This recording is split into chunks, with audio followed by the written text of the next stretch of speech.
The prison clock marked the last hours of my life. In less than 4 hours I would be executed. The lights in the cell were dim, and the silence was broken only by my own thoughts. Then, something surprising happened. Warden Thompson, the man in charge of the execution, appeared at my cell door. He was a man with grey hair and a tired look, someone who had seen too much. He asked me what my last wish would be. Without hesitation, I asked to see Rex, my German shepherd. Thompson looked at me in surprise. I didn't ask for a special dinner or a phone call to my family. I just wanted to see my dog.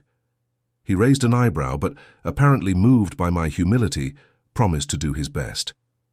A few minutes later, I was taken to the prison yard where I would meet Rex. What happened next I never imagined I would see. The dog who always loved me, who accompanied me every moment of my life, was about to reveal something that would change everything. I didn't know it yet, but the truth was about to reveal itself in a way that not even Thompson himself could ignore. And with that, my freedom, which seemed lost forever, would be returned to me. But it wouldn't be without a fight that would start with a simple growl, but that would reveal the true criminal behind all my condemnation. Fate was about to turn in my favor, and Rex was the key. My sentence was set: death. Execution would be the consequence of a crime I did not commit.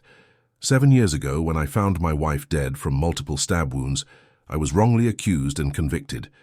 Rex, my German shepherd, was the only one to survive that night, but unknowingly he became a silent witness, carrying guilt that wasn't his. My wife's blood was on his fur, and the police believed he was responsible for witnessing the crime. But it wasn't true. I never killed my wife. However, the system ignored all the evidence. I was convicted without a fair trial, taken to prison, and my best friend Rex became a symbol of my guilt, even though he was just protecting the house. The pain of being arrested for something I didn't do consumed my soul every day. But now, on my last day, something was about to happen that could change everything. Director Thompson appeared before me, asking me about my last wish.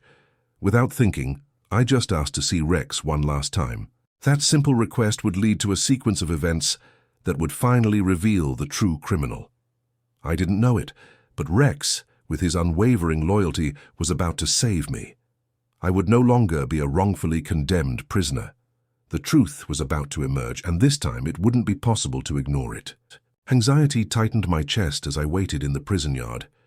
The sharp wind blew between the bars, making the environment even more gloomy.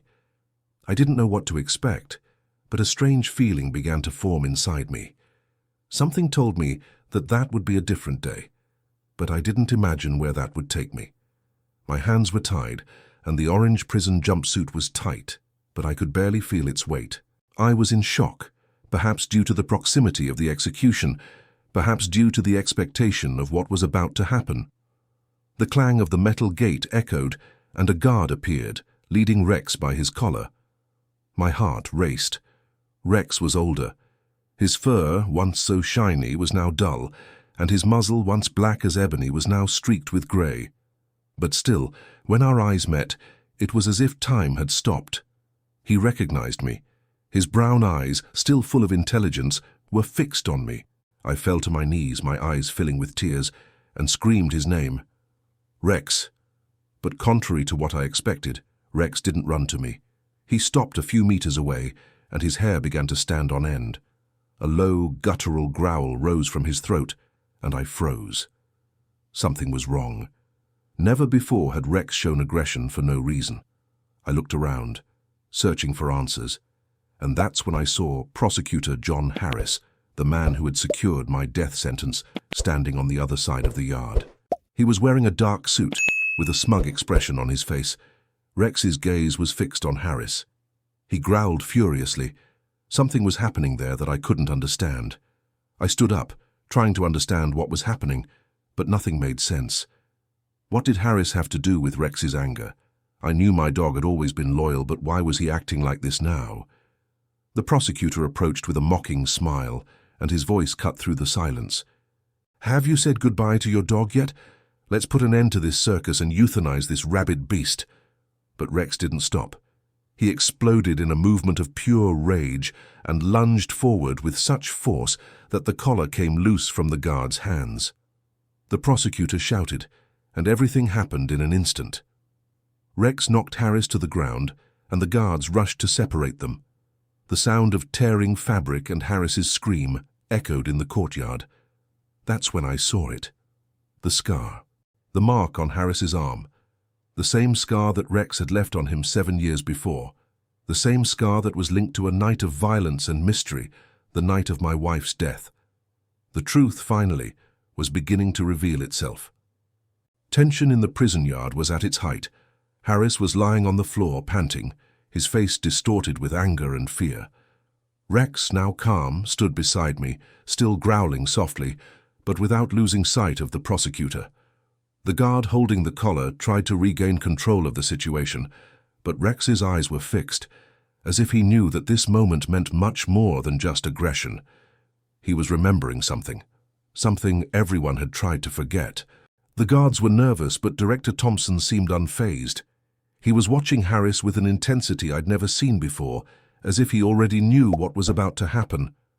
The prosecutor, on the other hand, was terrified. His hands were visibly shaking as he tried to regain his composure, but there was no denying what was happening. The scar on his right arm was evident, and now everyone in the courtyard could see it clearly. I didn't need to say anything. The scar spoke for itself. "You're forgetting something, aren't you, Harris?" Thompson said, his voice as cold as ice. Harris straightened up, trying to hide his embarrassment, but reality was relentless. That moment, which he had tried to ignore for years, had arrived. I knew he couldn't escape anymore. The night of my wife's death was back, and he had nowhere else to hide. I was about to reveal the truth. "I was bitten by a stray dog," Harris shouted, his voice strained and lacking conviction. But your explanation didn't work. It was obvious to everyone there that he was trying to justify the unjustifiable. The silence dragged on, heavy, as everyone waited for an answer. But no one spoke. The truth was beginning to dawn, and it was impossible to ignore. I approached Harris, my words cutting through the frigid air like a sharp knife. "You were there that night. You knew what happened. It wasn't a stray dog, Harris. It was my dog. Rex was there, protecting my wife. He saw everything. He saw me being accused of something I didn't do, and now he's here bringing the truth to light." Harris, sweating coldly, tried to hide his expression of terror. He looked at the surrounding guards, but no one moved a muscle. Thompson had already given orders, and now there was no escape. The prison warden picked up the phone and made a quick call, seeking more information about Harris's medical records. "I need John Harris's medical records from the last 10 years urgently," Thompson said, his voice firm. Harris was lost. What he didn't know was that his past was about to come back to haunt him in ways he never imagined. I looked at Rex, who was next to me, and saw the calm in his eyes. He knew what was happening. He had been waiting for this all these years. With each passing day, he remembered more about that night. And now, finally, he was doing his part to bring justice.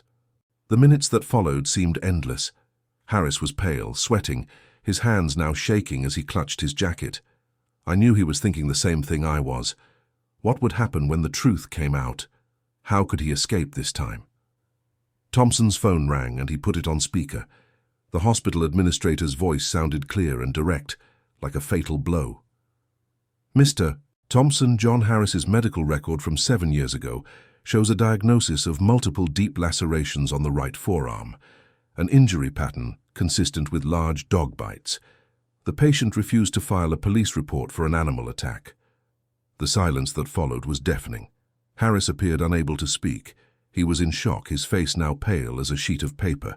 Thompson's words cut through the air like a sharp blade. "Do you have anything to say, Harris? Why did you hide the dog bite? Why didn't you report it?" Harris did not respond. He just looked at the ground, his body defeated. I knew there was nothing more he could say. The truth was exposed. My wife's real killer stood before me, and now he could no longer run away. I turned to Thompson, my voice shaking with anger but also relief. "That's all I needed. Justice will finally be served." Thompson looked at me and nodded, as if he finally understood the weight of this revelation. He took a step forward and said calmly, "Let's end this now." But the story didn't end there. When Rex, my loyal friend, growled and lunged again, it was a sign that the truth was about to come out. It was time to finish what we started. The atmosphere in the prison yard was unsustainable. The revelation of Harris's medical records had broken down the last barriers between lies and truth, but the most surprising thing was yet to come. Rex, my German shepherd, the faithful companion who had been with me through all the difficult times, was about to reveal his darkest secret, and he knew it. He knew that his loyalty would not be in vain, that he would finally be able to bring justice to everyone who had been deceived by the lie Harris had spread. Rex's gaze was fixed on Harris, and with each passing second, he grew more restless, as if he knew his work wasn't yet complete. That's when Harris approached again, more agitated than ever. He tried futilely to maintain control over the situation, but there was no escaping the truth. Director Thompson positioned himself between him and me, his hands still firmly on the phone. Tension was in the air, and no one dared to move. "Mr. Lawyer," said Thompson with an icy tone, "what else do you have to say? A lie has short legs, and now you are under arrest." Harris, sweating and shaking, looked around as if searching for a way out, but there was no escape. The truth had emerged. Rex, with his eyes fixed on Harris, continued to growl, not out of fear, but out of genuine anger. He knew who the real culprit was. He had witnessed the crime, and now he was bringing justice in his own way. That's when one of the guards, who was closest to Harris's SUV, looked inside the car and shouted, "Hey, look at this!" The trunk was partially open. Inside were 2 large leather suitcases and several travel bags. The guard pulled out one of the suitcases, and upon opening it, revealed something that no one expected: documents and personal items that belonged to my wife. Among them was a silver medallion, tarnished by oxidation but still perfectly legible. When Thompson picked up the locket, the look of recognition on his face was immediate. "I think we found something important here," he said, his eyes fixed on the locket. He opened the lid and saw inside the faded photo of my wife smiling. A photo that, after her death, had disappeared without a trace. The police never found her. I looked at Harris, who was now completely pale, speechless. He tried to hide it, but the panic was evident. Director Thompson, locket in hand, looked at him with implacable coldness. "You knew the locket was here, didn't you? You made sure to hide it."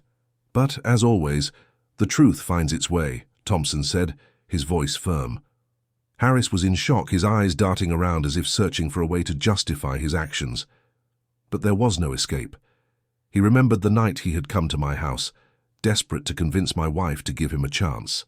But she didn't give in, and in his anger he did the unthinkable. He killed her with a kitchen knife. I didn't want to do this," Harris said, her voice shaking. "I just wanted her to love me, to give me a chance. She always rejected me, always told me I was disgusting. I loved her." The confession, while filled with regret, did not do what Harris had hoped. There was no compassion.